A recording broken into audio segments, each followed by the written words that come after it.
El suelo, entendido como esos pocos centímetros o incluso milímetros que el hombre aprovecha, que el hombre se asienta y realiza todas sus actividades, es un recurso finito y no lo estamos teniendo en cuenta para evitar su pérdida. Comienza Actualidad y Empleo Ambiental, un podcast de Juan María Arenas y Enoc Martínez.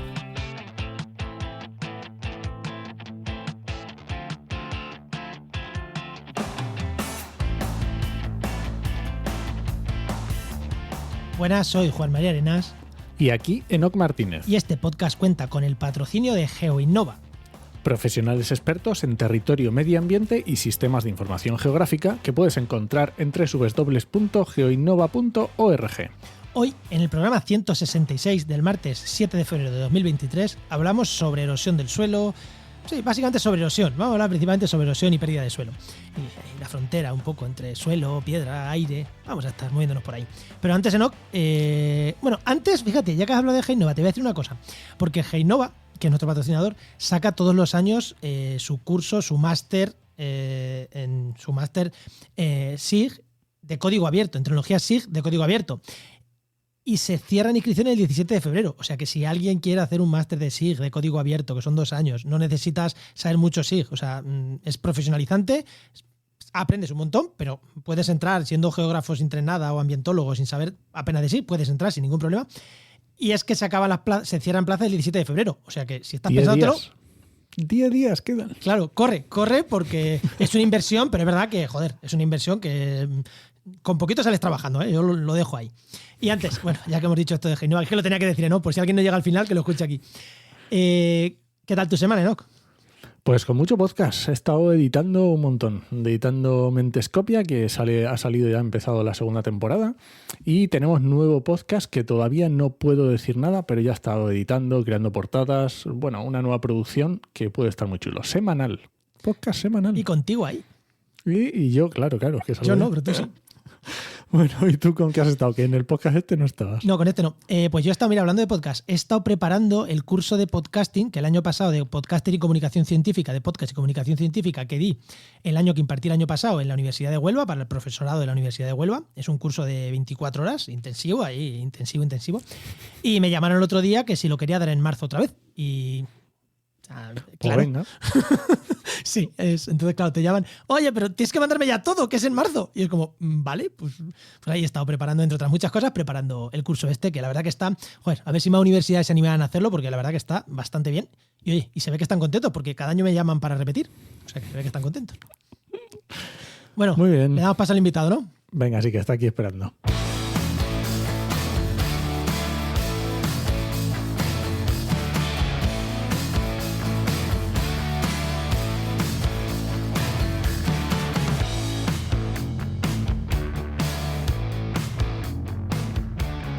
Pues hoy tenemos con nosotros a Artemi Cerdá, que es catedrático de Geografía Física, investigando en las fronteras del suelo, por eso la erosión, y lo más importante, yo creo que cuando la gente ya llega a catedrático, entonces se da cuenta de las cosas importantes de verdad.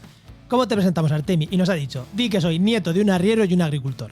Así que vamos a quedarnos con el final, con la gente se quede que eres nieto de un arriero y un agricultor, Artemi. Muy buenas, Artemi, ¿qué tal? Hola, buenas tardes. Muy buenas, Artemi. Aquí estamos. Encantado de escucharos. Y lo veo tan divertido que no sé si dejar la ciencia y pasarme a la comunicación ya. Hombre, a ver, nosotros nos lo pasamos bien, ¿eh? ¿Para qué te vamos a engañar? Ricos no nos estamos haciendo. Cobramos, pero ricos no. Pero divertirnos sí. Bueno, entonces tenemos algo en común con la ciencia. Sí. Y además, siempre he creído que la ciencia tiene que ser muy divertida, porque es de largo recorrido. Y si no, la gente que hace ciencia no se divierte, al final termina por abandonar o por ser un poco feliz, ¿no? Y ese no es el objetivo. Efectivamente, sobre todo porque no es el objetivo. Exactamente. Venga, no, tu pregunta. Bueno, Artemi, la pregunta que le hacemos a todos los invitados. Cuando eras pequeño, ¿qué querías ser de mayor y cómo has llegado hasta aquí? Pues no sé si voy a ser muy original, pero yo no quería realmente ser nada en concreto. Yo me crié en una familia de agricultores, en una zona rural, y fue para mí una felicidad ir a clase, aprender lo que quería. No tenía mucha presión, en mi familia no tenía unos padres abogados o profesores. que te marcasen, sino que hacía realmente lo que quería. Mi hermano mayor no quiso nunca estudiar, mi hermana pequeña tampoco. Entonces, para mí fue un ejercicio de libertad ir pasando un curso detrás de otro. Fui un muy mal estudiante de secundaria, no aceptaba muy bien aquello de memorizar.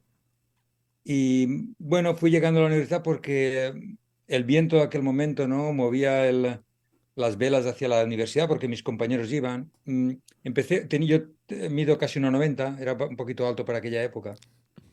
Y entonces me invitaron a jugar en un equipo de voleibol, terminamos jugando a muy buen nivel, ¿no?, incluso con jugadores extranjeros que nos ayudaban un poquito a mejorar el equipo. Y entonces todos mis compañeros eran universitarios, estudiaban medicina, derecho, y bueno, pues yo no me iba a quedar en el pueblo, ¿no? Pues me fui también mejorando un poquito las notas para superar la selectividad. ¿Y, Entonces qué- no y, quería y hacer nada en cómo, concreto. claro, ¿y cómo elegiste? Pues cuando tenía que ir a la universidad, lo que más me gustaba era la historia contemporánea. Y la historia contemporánea me abría los ojos a cómo era un mundo en el que veníamos de una dictadura, pasábamos a una democracia. Me interesó mucho ver cómo lo habían hecho otros países, ¿no?, ese proceso. Y entonces, pues, el mal menor era pues ir a estudiar geografía e historia. Mm, Yo Oye, digo que no sé si voy a ser muy original, y entonces en geografía, y mi idea era hacer historia contemporánea, ¿no? y en Desde la Valencia, estudiaste geografía e historia en Valencia. Sí, yo nací en un pueblecito, una pedanía que se llama Nahuir, que es parte de la ciudad de Xàtiva. Y entonces me fui a estudiar a Valencia. Estudié geografía e historia allí, en la facultad. Y en tercer curso había asignaturas de geografía y de historia contemporánea. La historia contemporánea me enamoró, saqué matrícula de honor. Pero alguien me explicó la geología de la península, un profesor aquí, Joan Mateu, que ahora es compañero mío, está enfrente, pero está jubilado, es de mérito. Me explicó la geología, la distribución de los bosques, los ríos, y empecé a ver que había una diversidad tan enorme en nuestra geografía. Y luego, claro, empecé a tener también geografías del mundo y empecé a estudiar geomorfología, biogeografía, hidrología, geología. Y entonces vi que la historia contemporánea se quedaba muy, muy pequeña para la inmensidad de la naturaleza, ¿no? Y he seguido estudiando contemporánea cuando he podido. Y al final terminé en la facultad donde empecé, aunque di muchas vueltas por el mundo. Pero me enamoró la naturaleza. La geografía es una ciencia de la naturaleza, de cómo los humanos, que somos parte de la naturaleza, transformamos el mundo. Aquí Artemi he hablado de nuestro Todo. patrocinador. Nuestro patrocinador es Heinova. Son geógrafos en su mayoría y se dedican, joder, y patrocinan un podcast que habla de medio ambiente y llevan patrocinándolo 3 años. Y todo, o sea, y tenemos secciones con el director de Heinova. O sea, que nosotros lo tenemos claro y creo que nuestros oyentes también, porque Luis de Heinova, Luis Quesada, ha dado tantas charpas con los temas estos de medio ambiente en la geografía que al final creo que nuestros oyentes lo tienen clarísimo.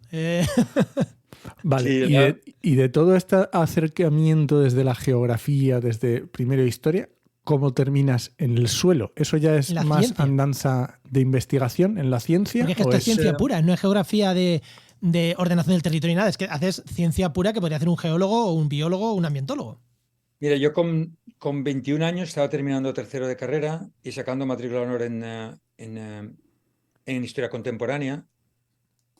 Además, leyendo muchos libros. Recuerdo aquel año hicimos una huelga a los estudiantes, que no doy ideas a nadie, ¿eh? Hicimos una huelga y estuvimos un año sin ir a clase. Y yo me pasé ese año leyendo libros. Y 2 años después terminaba la carrera con muy buenas notas, por eso pude tener una beca.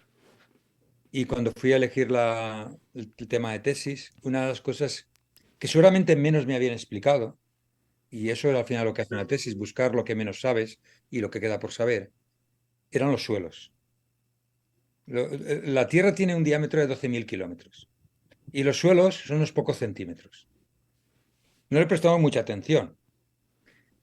Es como una manzana, pues su piel, incluso más fino, incluso más fino, claro? incluso más fino. Entonces, claro, pero cuando piensas la humanidad, ¿dónde ha intervenido?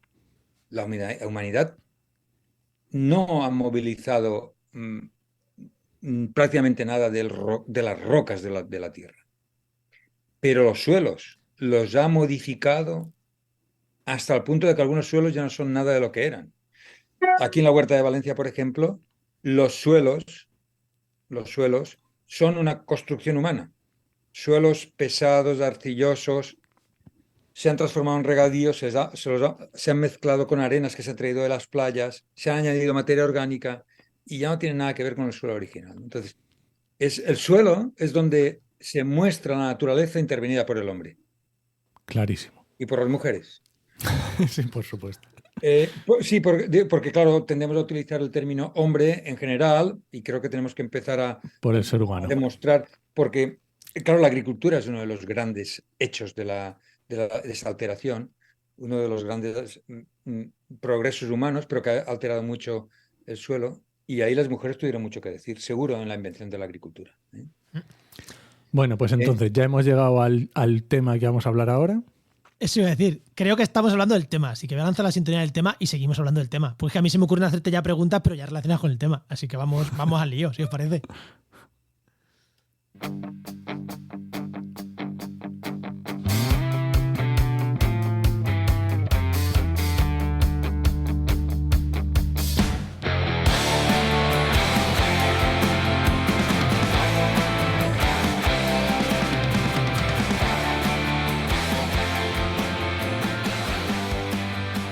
Aquí, siempre que empieza el tema, hago una pequeña introducción de lo que vamos a hablar.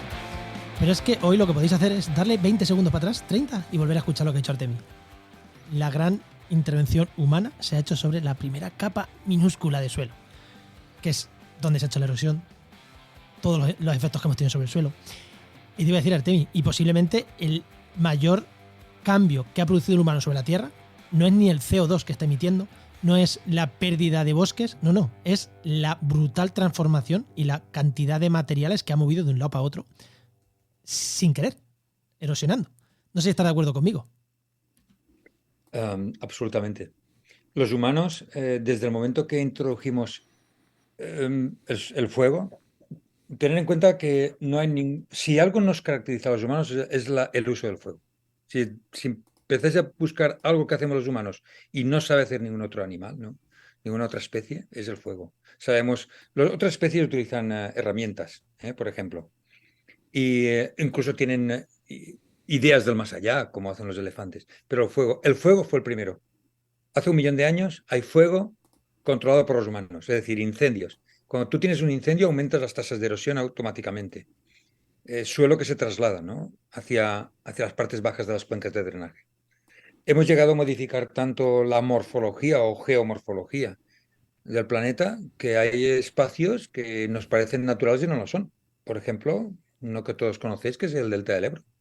El delta del Ebro se forma en la Edad Media, cuando queda el mundo cristiano muy presionado por el mundo musulmán, en las laderas del Pirineo, en la Alta Edad Media, y empiezan a cultivar terrenos que no eran cultivables en sí.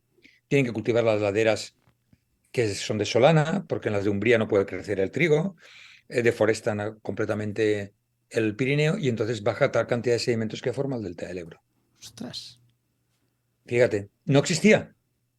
Lo formamos nosotros a base de degradar el Pirineo y las montañas ibéricas, ¿no? Y todo transportado por este magnífico río que tenemos, el Ebro. Y ahora, si queréis, la explicación la podemos hacer al revés. Hace un siglo, menos de un siglo, empezamos a construir grandes presas. Y ese sedimento ya no puede bajar. Además de que la reforestación natural o inducida por nosotros ha mejorado mucho la protección del suelo en el Pirineo, en las montañas ibéricas, en general en toda la cuenca del Ebro. Y ahora no bajan sedimentos. Y entonces el delta se está erosionando, porque el balance ya es positivo en erosión a favor del mar, ¿no? Por ejemplo, sabemos que las aguas del río Ebro a principios del siglo XX eran turbias, pero muy turbias. No se veía al fondo. Y hoy son transparentes, cristalinas. Son cambios dramáticos que nos están indicando que hemos transformado el uso del suelo. Lo que estoy diciendo no es nada negativo. Simplemente justo te iba a preguntar eso, Artemi, porque claro, lo estamos viendo de ida y vuelta, pero normalmente tendemos a entender que la pérdida de suelo es un problema. Pero Mm, claro, ¿es positivo? ¿Es negativo? Hago una explicación, si queréis, un poco fundamentada en la ciencia, más que en las opiniones, que a veces es lo que impera en los medios de comunicación, ¿no? Los procesos erosivos son naturales. Sí, de hecho, se habla de tasa de erosión geológica. Es decir, eh, cuando nosotros tenemos un territorio no alterado por los humanos, ¿no? Imaginemos la península ibérica, si queréis, hace 7, 8 mil años, aunque ya había cazadores-recolectores, pero su impacto era mucho menor o mínimo comparado con la actualidad, pues había unas tasas de erosión. Tanto como una montaña se eleva, su pendiente aumenta y la tasa de erosión aumenta, porque a mayor pendiente, mayor velocidad de flujos, etcétera. Es decir, las montañas se van erosionando. De hecho, os voy a poner un ejemplo. Pongo un ejemplo de lejos, que es muy sencillo. Los Apalaches no llegan a 3.000 metros de altitud. Las montañas rocosas llegan a casi 6.000. ¿Cuál es la diferencia? Que unas tienen 80, 90 millones de años, las otras tienen 400 millones de años. Ujú. Esa es la diferencia. Se han ido erosionando. Es decir, lo mismo nos ocurre aquí, ¿no? Cuando comparamos el Pirineo con las montañas ibéricas. Cuando más joven una montaña es más alta porque ha estado menos tiempo expuesta a la erosión. Y eso es natural. Incluso si quitásemos la erosión, empezaríamos a tener muchos problemas, por ejemplo, en las pesquerías litorales, porque no llegan sedimentos, no llegan materia orgánica, no llegan Nutrientes. nutrientes, ¿no? El sistema terrestre tiene un funcionamiento con unas tasas, ¿no? Esas tasas de erosión entendemos que deben de ser menores a 1 tonelada por hectárea año. Y van a variar muchísimo dependiendo de qué bioma, si queréis decir de ecosistema. Yo prefiero utilizar el término bioma, ¿no? Vale, pero Eh, vamos a poner el dato. ¿Cuánto has dicho? 1 tonelada por hectárea y año. y año, sí. Eso sería lo normal. Eso sería, por debajo de eso sería eh, lo que se perdería y no alteraría el funcionamiento del suelo porque el suelo también se formaría. ¿Cómo se forma el suelo? A partir de la meteorización de la roca y la descomposición de la materia orgánica. Y Es eso, decir, 1 tonelada, ¿eso en cuánto? Si me lo ponen en centímetros, ¿cuánto sería? En milímetros. son micras, son micras. Son micras, ¿no? Micras de pérdida de suelo. Es, Exactamente. es decir, no lo apreciaríamos. Vale, o sea No que, nos claro, daríamos es que cuenta. es Gran mucho, parte- 1 tonelada, o sea, queda como muy. Pero Pero que al final, es una hectárea. claro, es que Tener son en micras, cuenta- vale, vale. Eso es lo que yo quería decir, para que el oyente lo Sí, pero entienda.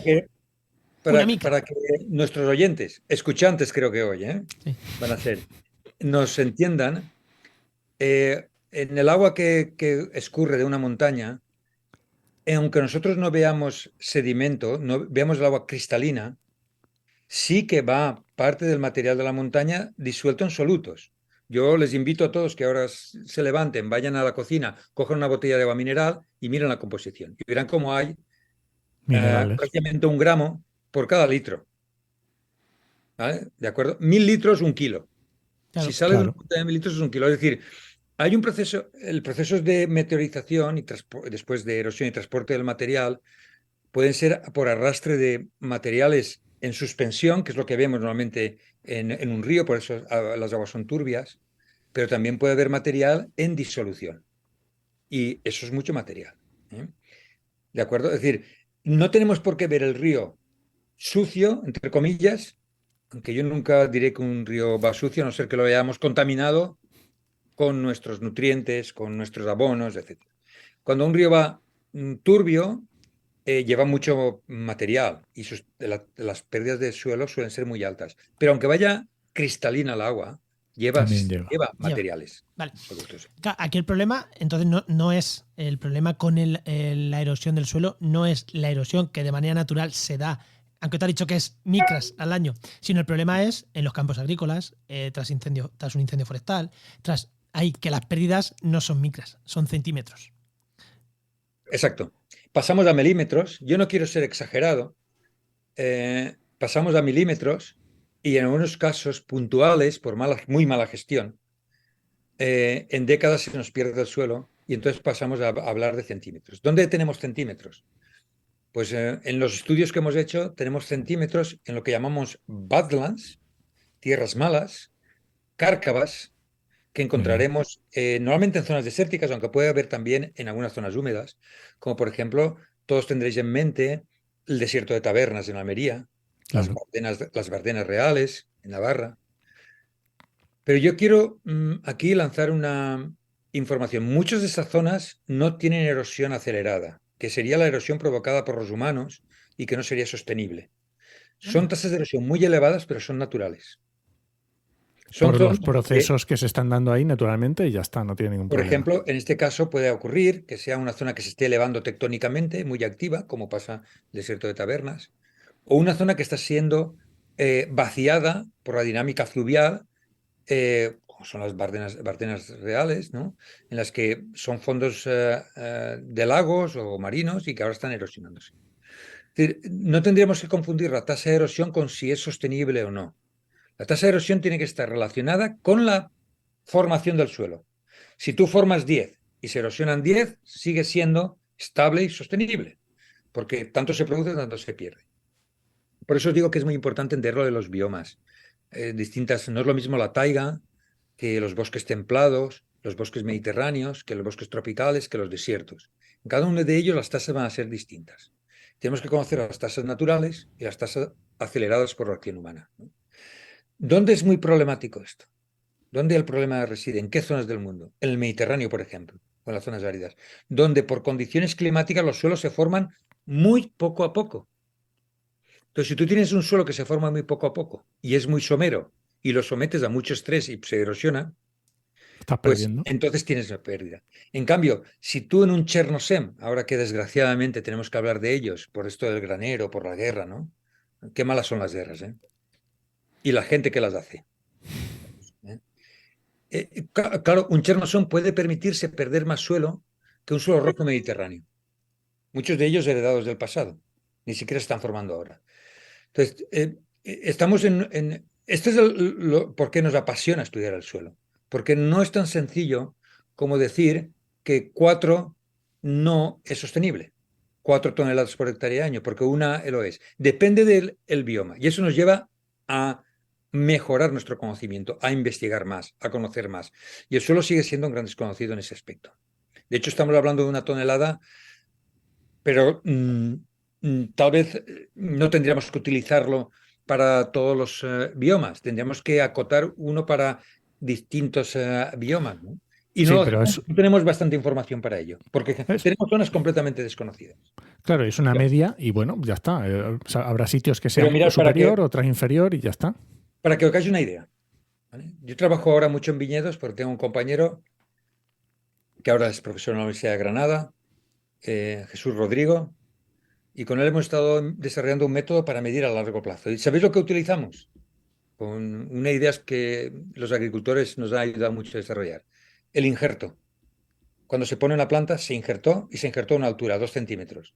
Ahora vamos a medirla Ah, y 20 años después está a 3 centímetros, ha perdido 1 centímetro en 20 años.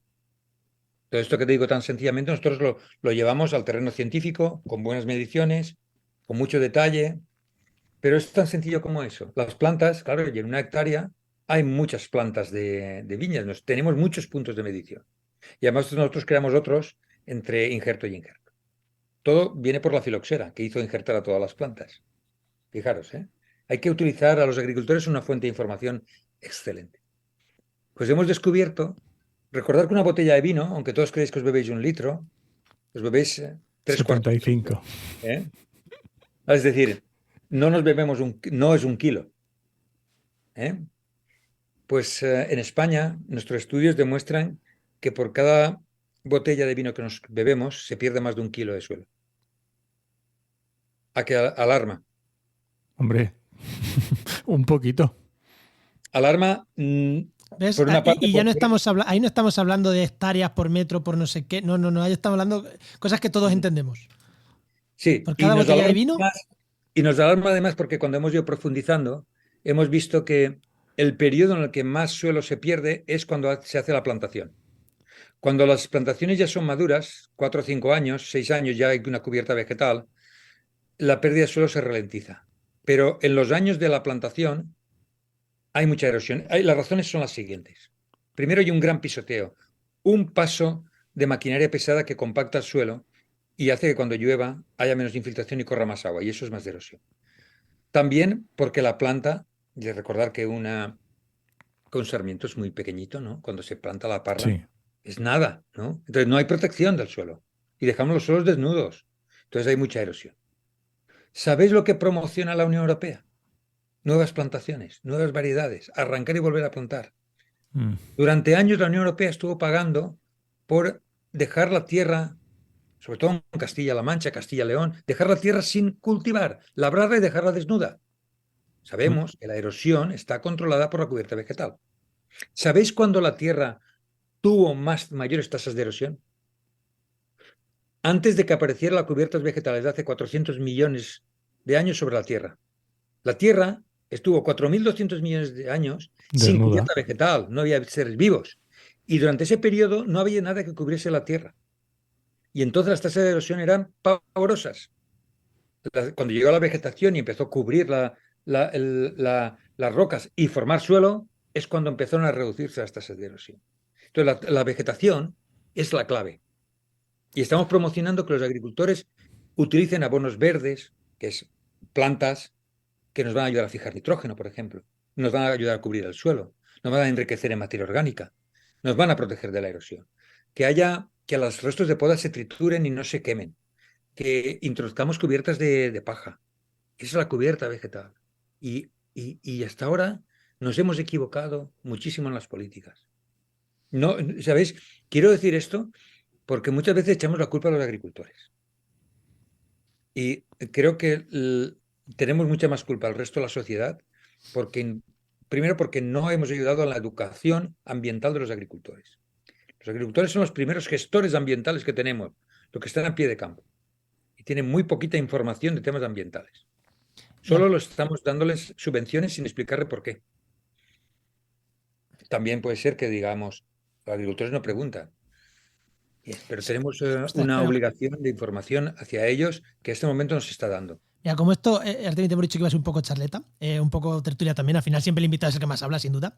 Voy a poner aquí un ejemplo muy ilustrativo de lo que estás diciendo. La culpa es nuestra también, en general de la sociedad, porque a los agricultores también es verdad que se les ha olvidado ciertas cosas.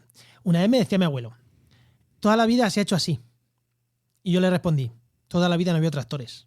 Se quedó pensando y me dijo, hostias, es verdad. O sea, siempre se ha labrado. Me dijo, es que siempre se ha labrado. Y yo le dije, abuelo, labrabais con mula. Y hacía menos que el tractor. Y dijo, llevas razón. O sea, joder. O sea, y no es que mi abuelo, o sea, cuando me dijo eso, o sea, y bueno, y sigue estando bien de la cabeza. O sea, que no es que digas que se han olvidado las cosas, pero como que les hemos llevado el progreso de una manera al campo que se han olvidado que hace 50 años se labraba con mula. La velocidad de labrar con una mula, la tasa de erosión, no lo sé, pero ya te digo yo que tenía que ser más baja que con un tractor. Bueno, en España tenemos un gran científico que es Saturnino de Alba, profesor en geológicas en Madrid. Lo conozco. Que él investigó el efecto de la erosión por laboreo. Nosotros creemos que siempre el suelo se mueve porque se lo arrastra el agua. Y no es cierto. No. Se mueve también porque el arado siempre echa el suelo hacia la parte más baja, ¿no? Y entonces él demostró que más o menos, en las zonas que él estudiaba, eran 7 veces más la erosión por el laboreo que por la erosión hídrica, que sería el término correcto. De hecho, a él lo llamaban loco cuando plantea no labrar en contra de la pendiente, sino a favor de la pendiente, para que el agua se vaya y no arrastre. O sea, Esa también es una aportación muy interesante, ¿eh? Creo que era así, que él planteaba labrar al revés por lo que estás diciendo. No, bueno, es una cosa que hemos comprobado también en incendios forestales. En los países mediterráneos, muchos países, también los tropicales, hemos heredado el conocimiento científico de los que lo han hecho, que tenemos que agradecerles que países como Estados Unidos, ¿no?, desarrollaron estudios agronómicos, ambientalistas mucho más antes que nosotros, ¿no? Y gran parte de esos estudios, también en Inglaterra, en el norte de Europa, se hicieron en zonas húmedas, con climas templados, en los que las lluvias no son en absoluto torrenciales, son lluvias muy recurrentes de baja intensidad. Y en esas circunstancias la erosión se produce muchas veces en muy poca cantidad. En cambio, en nuestros ecosistemas mediterráneos hay una concentración de la intensidad de las lluvias en pocos días. Yo tengo datos de mis parcelas y tengo a veces datos sorprendentes, como que después de 20 años de mediciones, la tasa de erosión de una parcela está determinada en el 90% por una lluvia. Una por lluvia. Un episodio. Un episodio, sí. Normalmente hablamos de un evento que puede ser un día, puede ser 3 días, porque a veces no podemos cortarlo. Si está 3 días lloviendo, mejor ha pasado todo en 15 minutos, pero nosotros hemos medido esos 3 días, ¿no? ¿Y qué ocurre aquí? Pues que hay lluvias pequeñas que no hacen nada y de golpe de repente llega una y lo mueve todo, ¿no? Y eso nos ha ocurrido en incendios. Voy a poner el ejemplo de incendios forestales. Voy a poner, por ejemplo, primero el ejemplo en una cuenca de drenaje. Se entenderá mejor. Una cuenca tiene un gran río, ¿no? Por ejemplo, el río Ebro, y tiene distintos embalses. Flix, Mequinenza y hacia arriba hasta los afluentes que vienen de la Ibérica y del Pirineo. Si hay una lluvia muy intensa y uno de los embalses grandes del Pirineo rompiese, podría generar una ola que rompiese los siguientes, ¿no? Entonces, los embalses en realidad están reteniendo los sedimentos. Pero si eso ocurriese una ruptura de varios embalses, al final habría una ola de crecida y saldría una cantidad de sedimentos que equivaldría seguramente a la tasa de erosión de 100 o de 1000 años. ¿Recordáis Viescas? Sí, claro. El Ocurrió eso. camping. Se llenaron todas las presas que había de retención de sedimentos y cuando rompió una, rompieron todas y vino una ola de crecida. Entonces, esto nos ocurre lo mismo después de los incendios. Se propone atravesar barreras de pinos, de troncos, en el sentido contrario a la pendiente para que retengan el agua. Eso funciona mientras la lluvia es poco intensa, pero cuando haya una lluvia muy intensa, cuando se mueva uno de los pinos de la parte alta, con toda el agua que ha acumulado, moverá al siguiente, se acumularán el agua acumulada de 2, 3, 4 y se llevarán hacia abajo y formarán una cárcava. Lo que hemos hecho es retener agua y soltarla al mismo tiempo. Intensidad. Y en la erosión la intensidad es muy importante. Si durante 100 días llueve 1 milímetro cada día, no ocurre nada. Pero si durante un día caen 100 milímetros, ocurre mucho. Entonces tenemos que evitar que se concentre. Por eso, algunos pensamos que en el Mediterráneo, en lugar de promover la formación, de labrar en el sentido de las curvas de nivel o generar terraza en las curvas de nivel, es mejor facilitar el drenaje. Que cuando haya acumulación de agua salga. No se acumule, porque cuando se acumule mucha nos puede dar esa sorpresa. Y como digo, puede ser que durante 20, 30, 40 años, 100 años tengamos éxito con esa medida, pero un año que tengamos una lluvia torrencial Hemos perdido todo. afectará a todo ese periodo y tendremos una catástrofe. Y aunque voy a decir una cosa, aunque al final el resultado sea igual, porque a lo mejor es mejor, pero es mejor perder uno durante 100 años, uno cada año, que te puedes ir adaptando, que perder 100 de golpe. Esa es una aportación muy interesante, Juan, porque eso es ya adaptación al cambio climático también, porque nos esperamos con eso. ¿Recordáis en Alemania hace 2 años las inundaciones? Hay una mediterranización del clima en el norte de Europa. Yo estuve allí y de ahí me trasladé a los Alpes porque tenía que mostrar allí y cuando llegué a los Alpes había una inundación en un pueblo que se llama Mitchisil.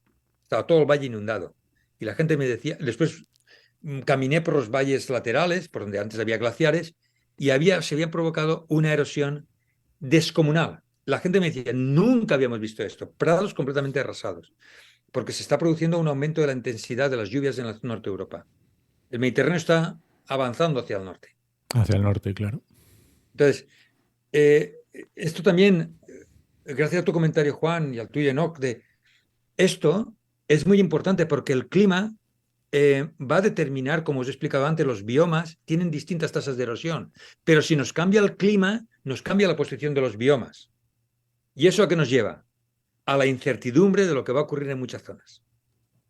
La erosión del suelo no solo la tenemos que ver a largo plazo como el suelo como productor de alimentos, que lo es, recordar que todo lo que comemos viene de los suelos, hasta el pescado del mar viene porque los sedimentos del suelo terminan allí, los nutrientes, es que además el suelo es un gran gestor.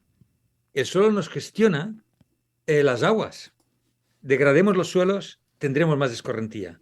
Alteremos el clima, modificaremos los recursos hídricos y las tasas de erosión. Estamos entrando en un mundo incierto con el cambio climático, pero también incierto por una causa directa, que es nuestro mal uso del territorio. Estamos hablando del suelo, nos alimenta, nos da las fibras que vestimos, nos controla los ciclos básicos en la naturaleza, los ciclos biogeoquímicos que llamamos, ¿no? El del nitrógeno, el del carbón, ¿no? Que ahora es tan importante por el cambio climático. Y en cambio, estamos llenándolo cubriéndolo de hormigón, cubriéndolo de asfalto. Solo me da tristeza viajar a Madrid, por ejemplo, y ver todos los taludes de carretera desnudos, sin una recuperación, ¿no? Sin una... Es decir, queremos luchar contra el cambio climático. Plantemos, sembremos cubierta vegetal que nos proteja del suelo. Y atención, a veces eso es un riesgo, porque las carreteras cuestan mucho de construir, pero una carretera con unos taludes mal protegidos es escorrentía en las cunetas y daños terribles en las carreteras. Artemí, mira, yo sé que no iba a tirarte una pregunta, pero es que me has tocado la fibra. Yo mi tesis, como te comenté el otro día, la hice en taludes de carretera. En taludes de carretera, principalmente, o gran parte de ellos, de la carretera que va de Madrid a Valencia, en la A4, en la A3, entre Castilla-La Mancha y Madrid, en Fuentidueña del Tajo y por ahí en esa zona. El mejor talud, creo que esto lo comenté en el podcast, pero lo voy a repetir. El mejor talud en cuanto a vegetación, en cuanto a especies, número de especies, una comunidad más diversa. La mejor parcela, la mejor parcela que nos encontramos en el muestreo, después de muestrear 250 parcelas, tanto fuera como dentro de los taludes, estaba dentro de un talud. Diversidad de especies, número de especies protegidas, la comunidad. O sea, lo mejor que dices, esta foto es la mejor que existe. Con datos y con foto. Lo mejor. Fuimos y no había nada de erosión en el suelo. Era un talud maravilloso que no tenía ni gota de erosión. Fuimos en el verano a tomar muestras del suelo, porque necesitábamos muestrear el suelo. En primavera muestreamos la vegetación, en verano, en agosto, con el suelo seco, muestreamos el suelo. Cuando fuimos en el suelo, el talud había desaparecido. Lo habían reperfilado. Habían hecho algo en la carretera y se había encargado toda la vegetación. Estaba la cuneta llena de barro, llena. El talud viniéndoseles abajo. Un talud que llevaba estable desde que construyeron la carretera. O sea, llevaría 20, 30 años desde que construyeron ahí. Porque eso tenía, de verdad, había especies en una zona de yesos que son de crecimiento lento. Y había especies con unos tamaños grandes que dices, esto lleva aquí 20 años creciendo. Se lo habían cargado entero. Y estaba el talud en el suelo. O sea, se le estaba viniendo abajo el talud, erosionado. Dices, joder. Es muy triste. Mira, yo... ¿os habéis dado cuenta? Y no porque soy nieto de arriero y de agricultor. También ha habido pastores de mi familia. No, pero hay una tendencia a acusar a los agricultores. Creo que muchos de los daños que se producen en este país se hacen desde las oficinas. Sí. Desde la gestión. Sí. Lo has dicho. Este daño era de oficina, claramente. O sea, aquí mandaron a 2 técnicos a hacer eso con sus máquinas. Ya está. Para que no se pegara fuego en el talud. Ya está. Y mira, lo estamos viendo en los incendios forestales, que muchas veces es mejor no hacer nada. Es mejor no hacer nada. Es mejor invertir el dinero que se tiene que utilizar en una zona quemada, utilizarlo en una zona que tenga una mala gestión, o una zona que podamos mejorar la biodiversidad. Pero las zonas quemadas en general se adaptan a la situación y se recuperan. Sí. Pero claro, hay que hacer algo. A veces políticamente no es correcto no hacer nada. Entonces enviamos, pues, mira, el último incendio, los 2 últimos que ha habido aquí en Valencia, muy grandes, ¿eh? Estamos hablando de 20.000 hectáreas cada uno. Uno es se llama de la Vall d'Ebo, una zona preciosa de calizas en la Marina, aquí en el norte de Alicante. Y la otra es en Castellón, Torás. Tengo que ir el jueves a dar una charla allí. Me han pedido que vaya desde el ayuntamiento. Ya estuve antes en verano. Lo primero que vi cuando fui allí, llevé a mis estudiantes, llevé después un grupo, soy coordinador de una red internacional que se llama Firelinks, sería la conexión del incendio, ¿no? Queremos que estén todos presentes, pastores, agricultores, gestores y científicos también. Llevé otra reunión allí, llevé otra también de aquí del gobierno valenciano, nos pidió que hiciéramos una reunión. Hasta 5 veces fui con grupo, yo muchas más veces como investigador.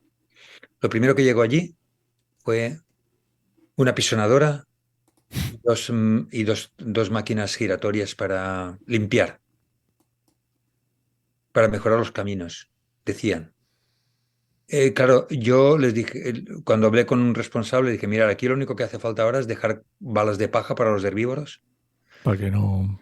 Para que coman algo y después esparcirlas. ¿Y quién las va a esparcer? Y dije, los niños del pueblo, los colegios de las zonas cercanas, los institutos, los universitarios que vengan los fines de semana, que vengan con gente que sabe y que empiecen al mismo tiempo que están esparciendo la paja, que hagan inventarios florísticos y que vean cómo se recupera el monte y que adquiramos conocimiento.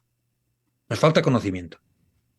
Nos falta que la gente, que nuestros ciudadanos sean conscientes del territorio que tienen, que no lo conocen. Y el incendio puede ser una excusa muy positiva para que empecemos a conocerlo. Imaginar un niño de 9 o 10 años que lo llevas a un incendio y que empieza a hacer inventarios y a tomar pequeñas muestras, a hacer pequeñas mediciones de hidrología y después 9, a los 10, a los 12, lo llevas 2 veces al año allí, cada una vez con un profesor y terminará entrando a la universidad después de 10 años viendo cómo se ha regenerado la cubierta vegetal y con un conocimiento amplísimo. Sí. Y verá fotos de cuando estuvo. Cuando estuvo, y él hará sus fotos o sus dibujos o pintará. Estamos viviendo en temas de educación ambiental de espaldas de la naturaleza. Muchos de nuestros ciudadanos, incluso muchos de nuestros estudiantes en ciencias ambientales, yo doy clase una carrera que es geografía y medio ambiente. He dado clase muchas veces en ciencias ambientales, he estado en másters de distinta índole. Y muchas veces me encuentro muchos de nuestros estudiantes que no han cogido un bloc de notas y han echado 4 rayas y han dibujado, han pintado y han tomado notas de lo que están viendo. Cuando ocurre eso en el grupo especializado que somos los ambientalistas, imaginar lo que ocurre con el resto de la sociedad. Tenemos que volver a ganar la naturaleza y el conocimiento para la sociedad. Y fijaros, digo volver, porque mi abuelo arriero, mi abuelo pastor y los familiares que han sido pastores y agricultores sabían más posiblemente de cómo funciona la naturaleza de pie, ¿eh? No Está digo, todo el día en el campo, claro. ¿eh? Y eso tenemos que recuperarlo, ese contacto. Y también es por motivos de salud, ¿eh? Como de salud. No es lo mismo ver un paisaje diverso, con bosques, con viñedos, con olivares, con zonas de pastoreo, con una buena distribución de la población en casas, que ver una ciudad llena de casas construidas sin poca intención, falta de árboles, hormigón, asfalto, pinturas. También tenemos que ganar la salud, para los ciudadanos. Sí. Oye, Artemi, y para ir terminando y juntando esta que nos estabas contando, de esta falta de conocimiento y estos incendios, creo que hacéis un congreso en noviembre. Cuéntanos un poco, ¿qué os ha motivado? ¿Cuál es el objetivo? Estamos en una época en mi grupo de investigación que no es prioritario para nosotros publicar en revistas internacionales de la máximo nivel. El grupo es gente muy trabajadora y hemos publicado mucho. Yo me voy a Australia, la semana que viene voy a Australia 6 meses. Pero que todo el mundo intentamos, es un grupo internacional. No somos, prácticamente somos 3 de aquí en Valencia, hay otros en Málaga, en Granada, en Extremadura, en Holanda, en Alemania, en Grecia. Y nos está preocupando mucho 2 cosas. Eso que comentaba de la falta de llegar a la sociedad, divulgación. Este fin de semana pasado, este que terminamos, no lo anterior, estuve 2 días con agricultores. Conseguí que viniesen agricultores a hablar. Y lo que conseguí, y además estoy muy contento, es que viniesen una directora general y la consellera aquí en Valencia a escuchar a los agricultores. Y le pedí que no se presentase como consellera. Se llama Isaura Navarro. Y vino, se sentó y escuchó. Tenemos que escuchar eso primero y después divulgar. Eso es muy importante. Y también lo que pretendemos hacer, reuniones científicas abiertas a los usuarios. Eso que ahora en inglés se llama stakeholders, ¿eh? Todos los proyectos parece que está. Stakeholders son los pastores, los agricultores, los gestores que vengan y hablen. Entonces, este año vamos a hacer 3 congresos de ese tipo. Uno de incendios forestales en general en Granada. Será en julio, del 4 al 8. Uno en Holanda, que va a ser en junio, 2 semanas antes, sobre el efecto sobre los suelos, incendios y suelos. Y no queremos más de 30 personas. Pero queremos sentar un debate porque no puede ser que el suelo esté apartado completamente de cualquier gestión post-incendio. O sea, se quiere recuperar la vegetación. Señores, si no tienes suelo, no tienes vegetación. Si no tienes un suelo rico, no tendrás diversidad en la vegetación ni en la fauna. Entonces, queremos que haya gente. Y van a venir bomberos y gestores en Holanda. Y diréis, ¿en Holanda?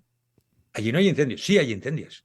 Está habiendo un aumento de los incendios en todo el norte de Europa por ese efecto en el cambio climático, es más mediterráneo. Y en Holanda no es tan conflictivo, pero en los países del este, que ha habido unas repoblaciones inmensas en la época soviética con pinares, una especie durante miles de hectáreas, solo una especie, tienen problemas dramáticos. En Polonia estuve este verano en una zona con un incendio de 10.000 hectáreas y están muy preocupados.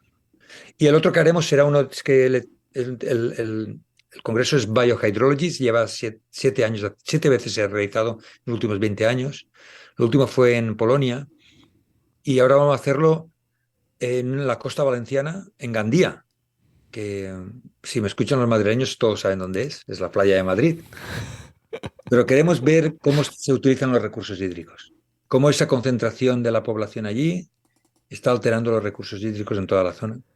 O Y sea que obviamente el Congreso está abierto a todo el mundo. si alguien está por Granada, ¿cuándo ha dicho? ¿A principios de julio? O, Principios de julio. bueno, dejaremos de todas formas los enlaces, o en Gandía, en la época.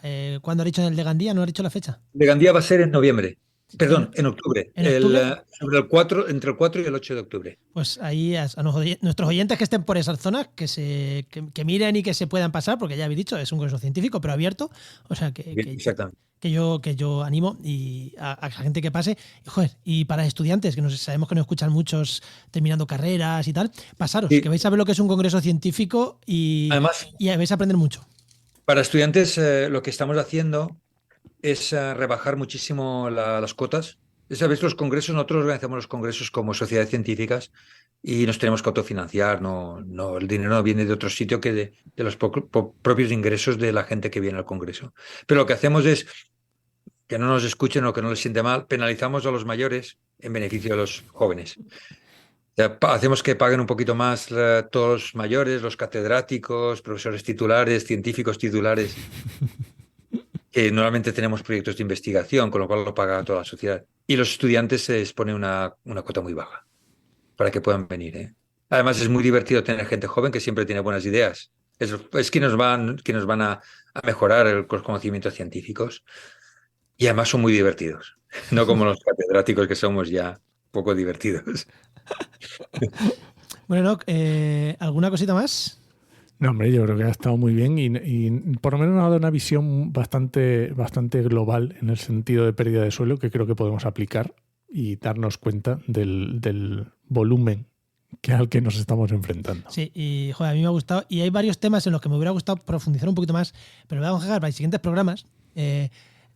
Porque si nos ponemos a profundizar, el programa hemos dicho que iba a durar una horita como mucho, ya sabéis lo que duran estos programas, y que nos ponemos a profundizar con Artemi y nosotros de este tema nos podemos tirar horas.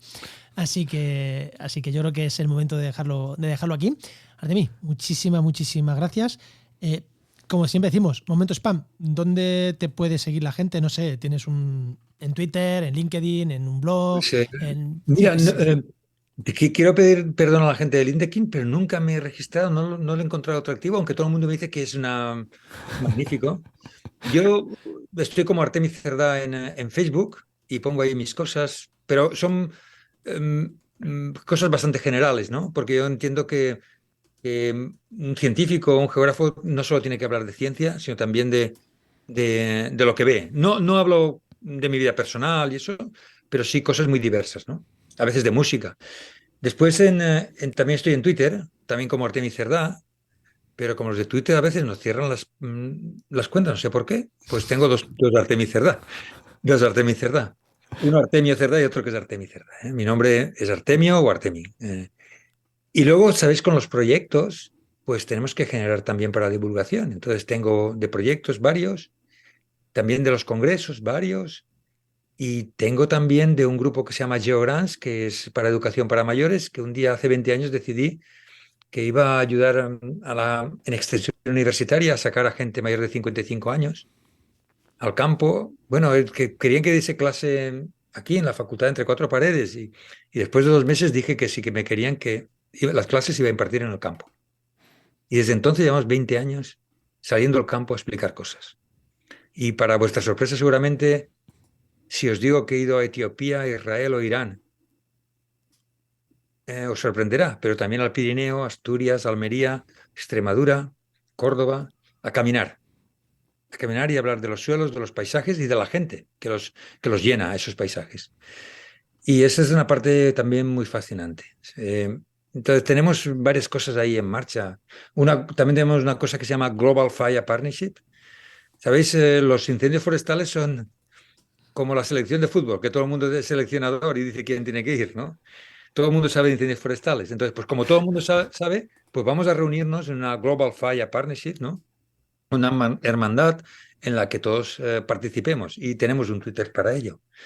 Parece, ¿no? Ahora que si tienes una idea, pues la pones en Twitter. Y la divulgamos y la compartimos, ¿no? Así que estamos en varias cosas. También tengo Instagram, pero no soy muy bueno. Y el otro día me inscribí en TikTok, pero no sé si Está en es una cuestión proceso. generacional o de falta de tiempo, ¿eh? Bueno, pues dejaremos ahí algunas. Alguna de las redes la dejaremos Y en si las alguien la notas parece del programa. interesante, oye, la del fuego que no lo sé, oye, escribirle a Artemi por Twitter y seguro que os responde y os dice, este es el enlace. O sea, esta es la red. Muchísimas gracias, Artemi. Ha sido un placer. Muchas gracias de nuevo. Gracias, Juan. Hasta luego. Hasta otra. Grabando.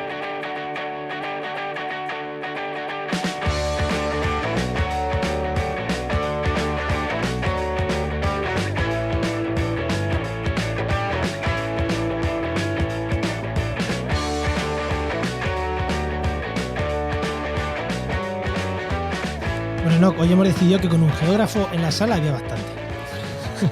Así que. Bueno, pero para el que quiera un poquito más de geografía, Exactamente. Eso iba a decir que ya la semana que viene estará Luis con nosotros, pero el que quiera un poquito más de geografía, ya lo he dicho, de geografía, más bien de Sistema de Información Geográfico, os recuerdo, el máster SIG en Sistema de Información Geográfico de Código Abierto de Heinova. Empieza el día 17 de febrero, es un máster de 2 años que está de puta madre, de verdad, y sales currando. Eso sí, hay que trabajarlo. Lo digo de buenas y de malas. O sea, hay que trabajar para aprobar el máster. No es un máster los que te ganan un título, porque es un máster, aquí hemos hablado mucho de ese máster, profesionalizante. O sea, aprendes De verdad. un oficio. O sea, de verdad, aprendes a ser un puto experto en los SIG, pero no solo en cargar capas y crear capas. No. Ir un paso más allá, en desarrollo, en bases de datos, vas más allá de lo que es cargar 4 capas. O sea, no es un cursito para estoy trabajando de esto, necesito saber cargar 4 capas, me hago el máster. No, es un máster para decir, no, soy un profesional de los SIG. Sí me gusta. Que como dice Luis muchas veces, es lo que faltan, ese tipo de perfiles. Pues, Bueno. ¿por qué no tengo tiempo? Que si no. Bueno, te voy a hacer una recomendación de un podcast, ¿vale? Venga, hombre. Observadores del mar. Ya está, te lo he dicho todo. Un capitulito mensual, está muy chulo, a ver si vuelven, que ya desde 2022 ya tengo ganas, desde finales del año pasado tengo ganas de escucharles, a ver si vuelven ya este año. Pues nada. Observadores del mar. Y nada, nos despedimos. Este podcast pertenece a la red de podcast Podcastidae, la red de podcast de ciencia, medio ambiente y naturaleza. Y muchísimas gracias por compartir este programa, por los comentarios que nos dejáis en redes sociales, por hacer que crezcamos y que cada vez hagamos más podcasts y sentirnos un poquito arropados por hey, yo te escucho, las cosas que nos hacéis en redes, pues esas cosas molan mucho. Y por tenernos cariño, que seamos unos puñeteros Grinch en redes y estemos cabreándonos con todo Dios a todas horas, ¿eh? Que seguro que hay oyentes a los cuales en redes igual nos quieren matar alguna vez y aún así nos escuchan. Sí. Así que Pues a esos muchas especialmente gracias por estar ahí. Efectivamente. Pues nada, te esperamos en el siguiente programa de actualidad y empleo ambiental. Nos escuchamos. Adiós.